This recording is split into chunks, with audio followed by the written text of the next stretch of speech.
আসসালামু আলাইকুম গাইস। আজকে কিন্তু রোপণ করবো কিন্তু কামরাঙ্গা গাছ। দেখেন, এটা কামরাঙ্গা গাছ কিন্তু কিনে এনেছি। এটা কিন্তু আমি এখন এখানে রোপণ করব। প্রথমে কিন্তু আমি সুন্দর করে কিন্তু গাঁতি খুঁজতেছি। দেখেন, হ্যাঁ, একটু হালকা হালকা কিন্তু বৃষ্টি হচ্ছে। এই বৃষ্টির মধ্যে কিন্তু আমি সুন্দর করে কিন্তু একটা গাঁতি খুঁজে, আসলে আমি এটাকে বেশি দূর বসাবো না, কারণ বর্ষার সিজন তো, তাই কিন্তু এটাকে বেশি দূরে বসাবো না। কারণ এটি যদি বেশি নিচে বসায় তাহলে পানি জমে কিন্তু গাছটি আমার নষ্ট হয়ে যেতে পারে। তো কিছুদিন গেলে এর গোড়ায় সুন্দর ফাঁস দিয়ে আপাতত গাছটাকে একটু রাখতেছি একটু মাটিতে।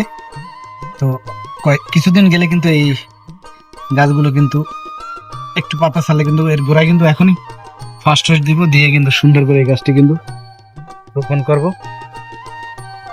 দেখেন গাইস, প্রচুর বালি, আসলে বালির ভিতরে গাছ, সব গাছ হয় না। তো এই কিন্তু দেখেন, এই গাছটি কিন্তু এই প্যাকেটটা কিন্তু এই খুলে ফেলতেছি। তো এটা আসলে সুতা দিয়ে বাঁধা আছে, তাই কিন্তু খুলতেছে না। এই যে পলিথিনটা আছে এটা কিন্তু খুলে ফেলতে হবে গাইস, নাহলে কিন্তু গাছটি হবে না।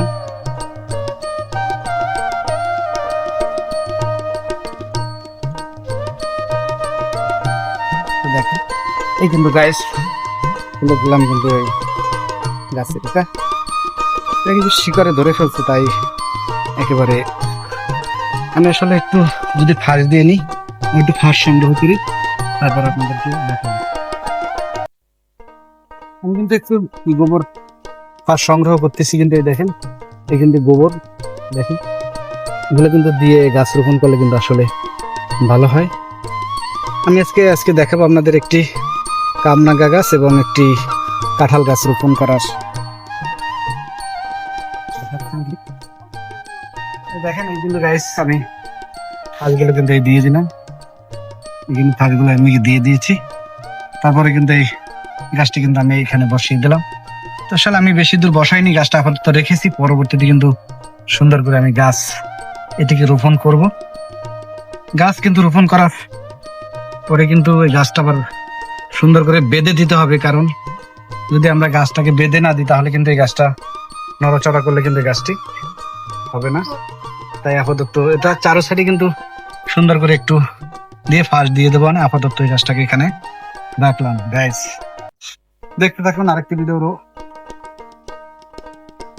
গাইস। আমি আমাদের বাগানে একটি গাছ রোপণ করতেছি, সেটা হচ্ছে কিন্তু এখানে কিন্তু আরেকটি গাছ রোপণ করব, সেটা হচ্ছে কাঁঠাল গাছ। দেখেন, নারকেল গাছের পাতা পড়েছে, এখানে কিন্তু আরেকটি নারকেল গাছ আছে, গাছ থেকে কিন্তু প্রচুর পরিমাণ পাতা পড়েছে। এখানে কিন্তু আরেকটি গাছ আমি রোপণ করেছি, রোপণ করবো তাই পরিস্থিতি নিয়ে এসেছি। তো কোন জায়গায় রোপণ করলে আসলে ভালো হয় সেটা আমি খুঁজে দেখতেছি। আমি কিন্তু গাছটি এখান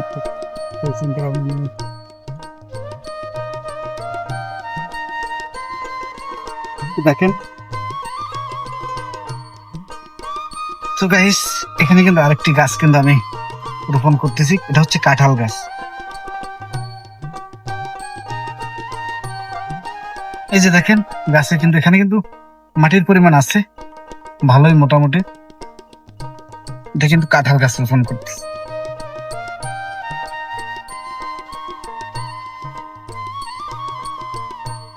আমাদের বাংলাদেশটা এমনই একটা দেশ, আমাদের দেশে আমাদের মানে এই, তো আসলে আমাদের বাংলাদেশটা কিন্তু এমন একটা দেশ, এদেশে মাটি ভরা, এদেশে কিন্তু যাই রোপণ করে কিন্তু তাই হয়। তো গাছপালা সবুজ শ্যামলে ভরা আমাদের এই বাংলাদেশ, এবং বাংলাদেশের মধ্যে ছোট্ট একটি গ্রাম, নাম হচ্ছে দেউতলা, মহারানী জিউধারা ইউনিয়নে, ময়ূরগঞ্জ থানা।